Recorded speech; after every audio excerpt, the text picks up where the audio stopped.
Good day to you. I'm standing here in my wife's office in our house, and behind us is a bookcase. Yeah, most families have a bookcase. Just look at all those books. When was the last time they were touched? I don't know. Have to ask my wife. But most families do have a collection of books, and in fact, the bookcase used to be a very important room in the average person's house before we had electronic mass media, when the book was really the king of mass media. The library in a person's house was meant to showcase how knowledgeable you were and how much you had an affinity for books. So books have a long history in our lives, but there's no doubt that books are going through rapid changes today. And in fact, the very idea of a book has changed radically. A book today can be an audiobook, it can be an ebook. It doesn't necessarily have to be one of these things that you hold in your hands. Nevertheless, that's what we're taking on today. We're taking on the next chapter. We're taking on the chapter 4 on books. And books are the original mass medium. We're heading now into a part of the course where we're going to be talking about individual media in terms of their technological development. And the first one that we're starting with is books. And that's what we're taking on today. It's the original mass medium. It was around before any of the other mass media and still has a very vital role in society today. Books, in essence, allowed ideas to spread. So ideas couldn't spread as fast as they could before books because you had to have a person to spread the ideas. Now you can leave a document, you can leave a book, and later a newspaper. So books help ideas spread.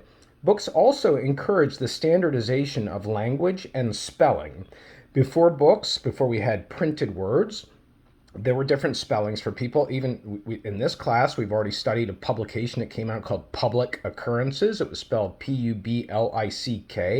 That's no longer the way that we spell public because it's been standardized, and books help to do that. And books created mass culture. They created the idea that people across continents, across countries, across counties, across states, people were sharing similar customs and similar meanings because they were reading the same book. So books are responsible for mass culture. Books are kind of like a teddy bear. It's like something that we hold. And in that way, books have a similar property to the cell phone. If you walk around and you don't feel a cell phone in your pocket, something's missing, right? So a book is also a mobile thing. As we take it with us, we embrace it, we cradle it. Some people fall asleep with it on the bed. A book has that kind of portable security type feeling that makes it different from other mass media, except perhaps the cell phone. Books also are a very private media. A book is a private medium. Medium is a singular, media is the plural. A book is a very private medium. We read a book by ourselves, right? We don't sit there and read a book out loud. We don't have two people reading the same words on the same page at the same time. I mean, you can do that, but most people read a book in the privacy of their own company. And so they take in the content in private. And what books do for you, most people today find it very difficult to read books because there's so much to distract us away from that, especially with notifications rolling in all day long on our phone, but also video games and all the other electronics in our lives. It makes it very difficult to sustain the kind of concentration you need when you read a book. And I ask you right now, are you reading a book this summer for fun? Are you reading anything other than a textbook for class?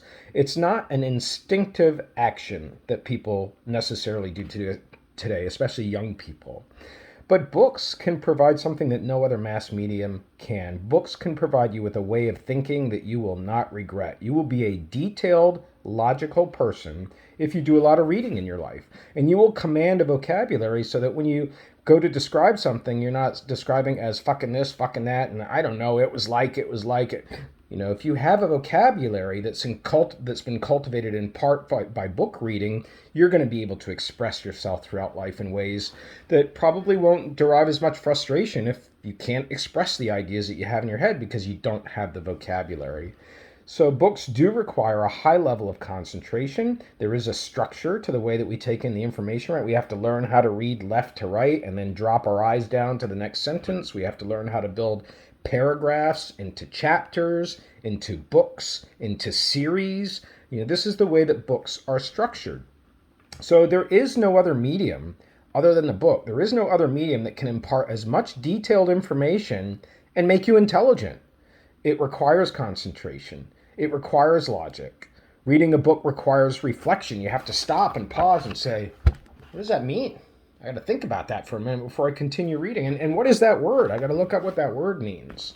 That's what books do for you. If you have the gumption to stick with books, you're going to do much better in life. So let's move on now to how books were developed. We're going to talk about the origins of books, but we can't talk about the origin of books until we talk about the origin of writing itself, writing as a technology. So before there were books, we have to have a written language, right? And we didn't have a written language more than 3,500 BC in the Middle East. Before that, we didn't have a written language because that's when the written language was first invented, about 3,500 years ago in the Middle East. So it's very amazing that this is a technology that has come along. And by the way, the spoken language has been around for 40,000 years. So 40,000 years we've had the ability to communicate by speaking. But the written language has only been around, when you count before BC and after BC, has only been around about 5,500 years. So most of our human existence really was spent without a written language. Pretty amazing, isn't it? Writing is not to be underestimated, what it added to our human capacities, because writing made it possible to store information. You don't think twice anymore if you go to the grocery store and your roommate or your mom or your friend wants you to pick something up, they'll text you what they want. You've got a list, right? The ingredients are making something special. You've got a list, right? You've got a written list. That didn't exist before the written language. So people had to have much sharper memories before a written language. Today, because of the cell phone holding all our contacts, can you even recite a single person's phone number who's a friend of yours? Maybe you can't. I know I can't do very many of them. They're all saved in my phone. I let my phone take over the memory. And that's what books started to do as well. They started to reduce people's ability to remember things because they didn't have to. You didn't have to exercise that part of your mind because books could store information. Originally, reading and writing were elite skills. Not everybody possessed them. It's like being a lifeguard, right? Not everybody is a lifeguard. It's like being a stockbroker. Books were expensive. Getting educated and learning how to read was not what was available to everybody. So reading and writing were originally elite skills. Now, before we actually get to letters in the alphabet, we have some very primitive forms of written communication that come about first. I've got links for you today throughout this whole chapter. I don't want to slow down my instructor videos by saying, look at this link, look at that link. So as a general practice, I hope you have the email in front of you as you're watching the instructor video so that you can click on the links at your leisure and check out some of the illustrations that I provided to help make these concepts clearer. And one of them is what I'm about to talk about now, and it is the pictograph. The pictograph is one of the first forms of a written language. It's one of the earliest forms of writing. It consists of pictures that were painted on rocks. And you can imagine primitive people living in caves, and they would use pictographs, like you can see in the link, to depict when it's the appropriate time to harvest, or what it's like to try and spear a gazelle for meat, for dinner. These were depicted on cave walls, pictographs. And today, we still use pictographs. Emojis are pictographs. So we're not, you'll find throughout this class with the development of any new media technologies, the old ones never go away completely. They just get reinvented. So we still have pictographs today. And many Asian languages, including China and Chinese, still use pictographs. Next up is the idea of an ideograph. An ideograph is an abstract symbol. It could be like a circle. That's an abstract symbol, and the abstract symbol is supposed to stand for an object or an idea. So actually taking the idea of a circle, right? That's why a wedding ring is supposedly a perfect circle, because the couple complete that perfect circle. You can say that a wedding ring is a kind of ideograph, but it's a physical object that I'm holding here. But I'm illustrating an abstract symbol. If you look up the Chinese symbol for life, the ideograph looks like a tree. It looks like a tree with branches. It can also be human limbs. So symbols stand for things. Like we have the triangle. When you're driving around Pennsylvania in the summer, you see the red triangle. That's a hazard sign, right? Somebody might put it outside of their car as it's broken down. That's an ideograph telling us that there's potential danger there if you don't slow down.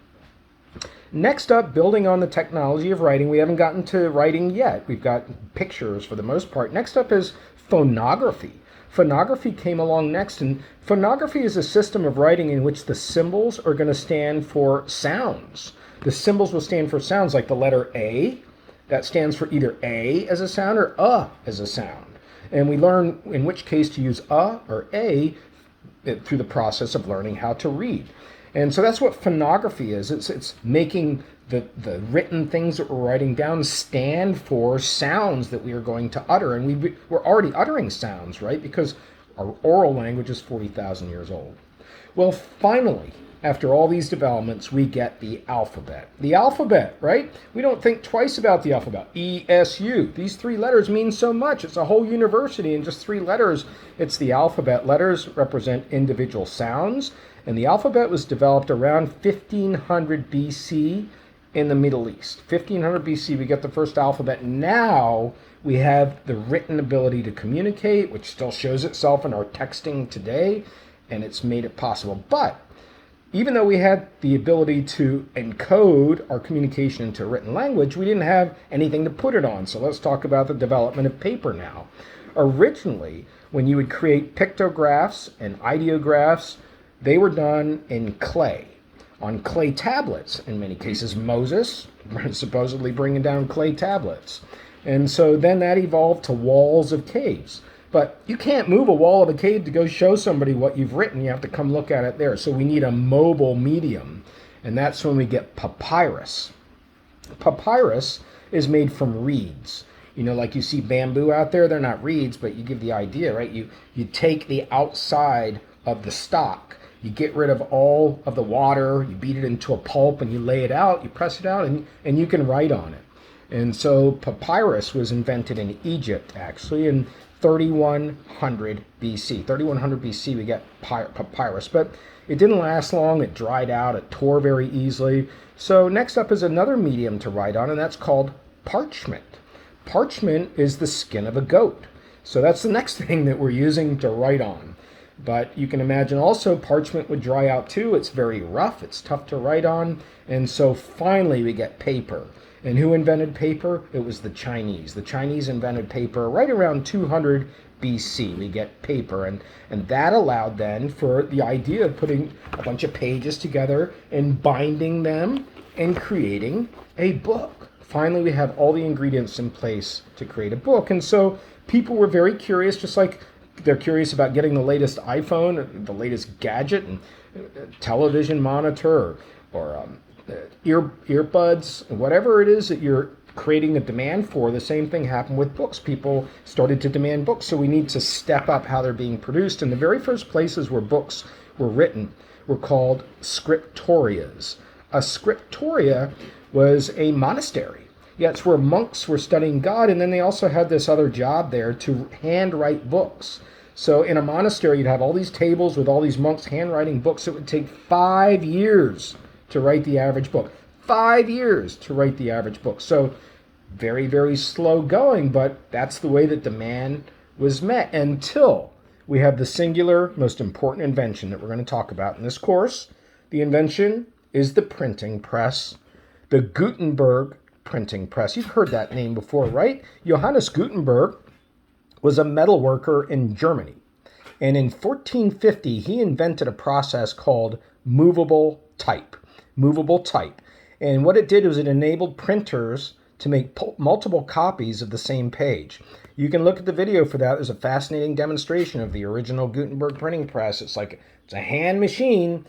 You're pulling it down, you're stamping a page with a bunch of ink, and that's how you're creating the original pages for a book. And it sped up the process, right? You're not handwriting a whole page where you can make errors and have to start all over again. You can pump out, even though it's by hand, you can pump it out. This was a phenomenal invention that had an impact beyond what anybody could have ever imagined. For example, the very first Bible that was produced as a book was produced because of the printing press in 1455, and all of a sudden the Word of God is being spread all over.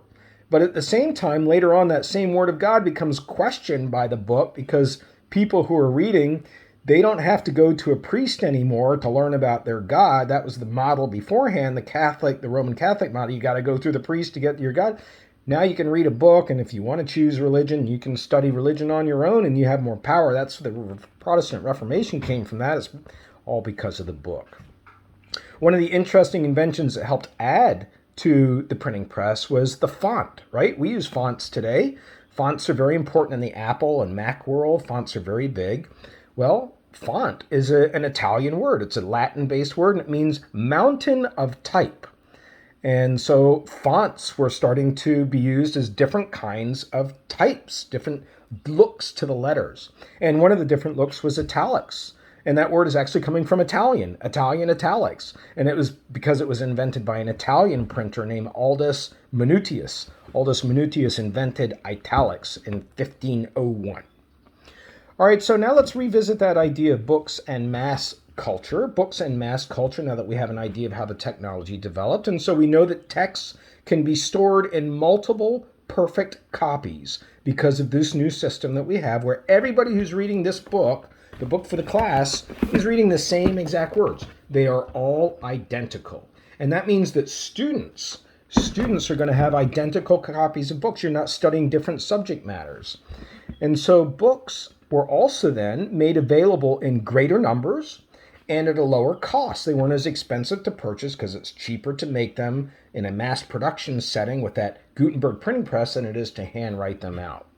And so books started to create a mass culture. Everybody's reading. Everybody's sharing similar ideas about language and sentence construction. And in the midst of this, along comes an Englishman. His name is William Caxton. He was a printer, and he helped establish the rules for English. When do you use a semicolon? When do you use a colon? When do you use a hyphen? When do you use ellipses? Do you know all of those punctuation marks? You're probably still learning them in college, right? They take a lifetime to learn in some cases. And in 1857, we get the Oxford English Dictionary. The Oxford English Dictionary, it's an ongoing publication. It's supposed to be the repository of official words. So when your word gets adopted in the Oxford English Dictionary, it's official. It's part of the English language. And for example, it's not a stuffy book like the Philly word John, Jawn. What's your John? You can find that word in the Oxford English Dictionary. How about that? All right, let's go on to discussing books in our neck of the woods, in the New World, as it was called, the United States. The very first printing press in the New World was actually in Mexico City. Yeah, Mexico City in 1539. That's a long time before our country was even discovered. Mexico City had its own printing press. Here in the States, the first printing began in 1640 with that whole book of Psalms that I mentioned last class.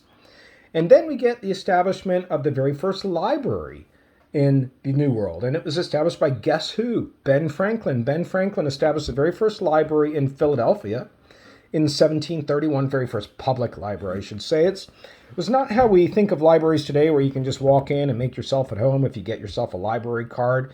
Libraries in those days were subscription only, members only. They were expensive to go to because, again, elite people are the people who are doing the readers. Ben Franklin also got in the act of writing books. You know about Poor Richard's Almanac? That's a Ben Franklin book, and you can still find Richard's Almanac. It's presenting predictions about weather, about rainfall. That's what the almanac is all about, and you really need that in an agricultural economy because everything depends on your ability to feed yourself. The early books in the New World were actually on those themes. They were on, get this, animal husbandry. That's what they're called. If you have a cow on your farm and the cow gets sick, prior to industrialization, you gotta fix the cow yourself. You're not going to have anybody who's going to help you. And if you don't fix the cow, you don't have milk. You don't have beef. So animal husbandry was big in books, agriculture in general, and the military was often covered in books as well. All right, now let's talk about industrialization and how it changed the production of books. We know that industrialization spurred the growth of cities because people were moving to the cities from the country to take up a new life and work in factories. And also industrialization spurred the middle class. We didn't have a middle class before industrialization. We had really, really rich people and we had farmers and, other types of people as well. But we didn't have what we consider to be the average American family setting with 2 cars in the garage and a barbecue. That's all because of industrialization. And in the midst of all these people moving to big cities, what happens is people are starting to desire entertainment and they're starting to desire to learn the English language, especially immigrants. So books start to be in demand. People start to read books. And because the cost of books is coming down, because technology is making it easier to produce books quicker and quicker, especially because we get a steam engine that starts to power that printing press. Now you don't need a human being doing it. You have an engine that's powering the printing press. The cost comes way down, and we get a new kind of book. We get paperback books, not hardbound books, but paperback books that can be produced even more cheaply. And then we also get dime novels. Just like we discussed a penny press for newspapers, we get dime novels, a novel that only costs a dime. So now books are being made much more accessible to the population. And then along comes another invention that really helped out books. It was in 1885. This invention is called the linotype machine in 1885 by Mergenthaler, another German. And basically, if you ever had one of those refrigerators when you were a kid where you had letters on the fridge or words and you could move them all around and people would construct funny sentences for the rest of the family members to see, that's what a linotype machine is like. It allows you to move those letters all around really quickly and then pump out pages of a book and later newspapers. Let's move on now to buying and selling books. So because books are becoming very profitable, a big business rises up, right? And that business is the publishing business. So publishers are companies that buy manuscripts for authors and then they turn them into books. So I have 2 books out myself. I have Comparing Media from Around the World. It's a textbook. It's out of print now. It's out of date. It's from 2006. I went to 6 different countries to write about their media systems. And then I have the book that you're reading for this class, Rounding Some Corners. And I'm going to draw on some of those experiences to help illustrate some of these concepts. But before we get to that, let me say that today, much like other media industries, radio, TV, newspapers, which we'll study, we see more concentration of ownership in the hands of fewer people.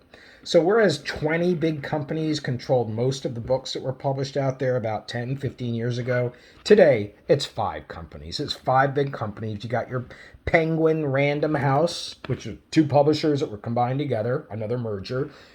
Penguin Random House. We've got Hachette Livre. That's a French company, and that's Livre is book, so Hachette Books.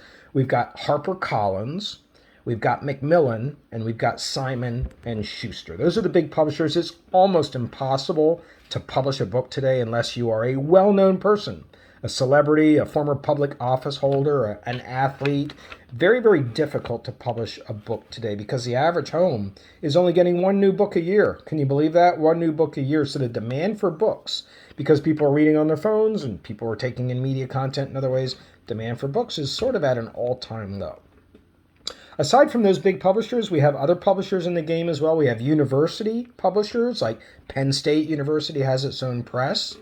And then we have small publishers. Small publishers are not the big Random House. Like, this is a small publisher for my book. It's Fountainhead Press. They're located in Texas, and they do a very small collection of books. So you have small publishers. And then you have one of the biggest publishers of all, which is not one of these 5, and that's the Government Printing Office. The Government Printing Office printing all those IRS tax forms and all those laws. That's all coming out of the Government Printing Office. Now let's move on to writers. People like myself are authors, as they are also known. And today it's actually kind of easy to publish a book. In one sense, that's the self-publishing book. You can go on to Amazon and you can use a software platform called CreateSpace, and you can create your own book. But who's going to find it? Who's going to buy it? That's the harder part. So writing today is a very difficult enterprise. And typically what happens is a writer gets an advance, and that is money to help them pay for expenses. I got an advance for my book, Comparing Media from Around the World, so that I could use it towards my airplane travel, to go to Ghana, to go to France, to go to Britain, to interview people. But you have to pay the advance back when you start bringing in money. And in fact, most authors don't make much money. In the whole run for my book, Comparing Media Around the World, I probably made about $300 across 10 years. So unless you're really strike it rich with a blockbuster, which most people don't, unless you're going to be J.K. Rowling, with Harry Potter, it's very, very difficult. There's a whole process for writers. You get your advance, and then you have to go through copyright agreements, and then there's a review process where people review your book and send it back, and then you get the proofs. That's your last chance to make changes, and then finally they get sold. Let's move on to booksellers now and distributors. So there's one big company that's known across the world as a book wholesaler. Like, books get wholesale just like everywhere else. You get Target, when it buys stuff for its store, it's buying those goods from a wholesaler, and that's where bookshops get their books from. The big company is called the Ingram Book Company, Ingram. Here in the United States, it's probably no surprise to you that Barnes & Noble is the biggest chain seller of books. We even have a Barnes & Noble at East Stroudsburg University. They run our bookstore. And also you've got Amazon, of course. Amazon has tons of books and tons of authors on there. Then there's the textbook business, right, which you guys all know so well. It's very expensive, and I'm sure it's very aggravating when you have a professor assign a book for the class and they don't use it, which does happen. They're expecting you to read it on your own, gain your own knowledge. So there's a difference of opinion in what's supposed to happen with the book, but sometimes that happens, and some students, they'll attempt to go through their entire college career without getting any of their books, and their grades usually reflect that. But within the university textbook business, you've got rental books, you've got those annoying access codes, which probably everybody hates to use for books, and you've got ebooks that are all within the textbook business. Let's talk about books and culture now. There is a kind of schism out there between people who think that popular books, dime novels, romance novels, those kind of books, they're not really books. That really books should be literature. They should be William Shakespeare. They should be J.K. Rowling. They should be J.D. Salinger. They should be Ernest Hemingway. That's what books should really, really be. There's that debate that goes on in culture between whether books are, whether they're popular, really represent true literary enterprises. Let's go on now to books and censorship. Books have had a history of being censored. Most of the censorship in the United States has taken place at the level of the public library. The public library deciding not to carry the books. Some of the books that have been censored in the United States by virtue of not being sold are The Scarlet Letter by Nathaniel Hawthorne. That one is a book about adultery in Puritan America. You've got Of Mice and Men by John Steinbeck that has a lot of profanity in it. You've got The Twelfth Night by William Shakespeare that has homosexuality in it. And you've got Forever by Judy Blume. And that book, Forever, is about a teenager's discovery, a female teenager's discovery about her sexual freedom. And topics discussed in that book include wet dreams, masturbation, and menstruation. All of those books have been censored over the year. Generally speaking, we are not a censor-happy country when it comes to books, but you will find censorships out there, and there's censorship out there. And there's the discussion of one of the biggest cases of censorship was Salman Rushdie's Verses book. And that book was very offensive to people of the Islamic faith. And so he actually had to go into hiding for many years and probably still has a security detail to protect himself because his book was all about criticizing Islam, and he's been censored all across the world. Now let's talk about the future of books. Very difficult to predict what the future of books is. We do know that ebooks have a promising future. You can take them down the beach. It's not quite the same. I mean, people do like pages. People really do prefer to read a physical book. You can flip back and forth. Ebooks try to imitate that with some of the transitions between screens. But we know the ebooks are around to stay. They save paper. They're cheaper. Even your phone is kind of an ebook, right? You may be reading the book for this class on your phone. So we know that that's part of the future of books. We also know that printing on demand is part of the future. The old publishing model was such that your book wouldn't come out till like 6 months after you started writing and the process of having your book reviewed, 6 months to a year. And when it did, the publisher would print a run of like 3,000 copies and then wait for those copies to sell before they decide if they want to do another run. Today, no. You order a book, it's printed on demand because of the information is transmitted electronically. So we know that's here to stay. And also the audiobook is probably going to have an increasing presence in people's lives. Is a book a book if it's story told to you on your radio or your iPod or your cell phone? I mean, that's for you to decide, but they are called audiobooks, and many people are listening to those because Americans spend so much time in the car, particularly commuting to work. So as we wrap up here, I do hope that you'll give the book a second chance. You can read anything you want. I tell you what, I'm just a fanatic about rock biographies. The last one I read was Stevie Ray Vaughan. The next one on my list is Eric Clapton. I mow through those. Find your own book. Find what you like. It's going to sharpen your thinking. It's going to give you a much more potency in your life. Have a great day.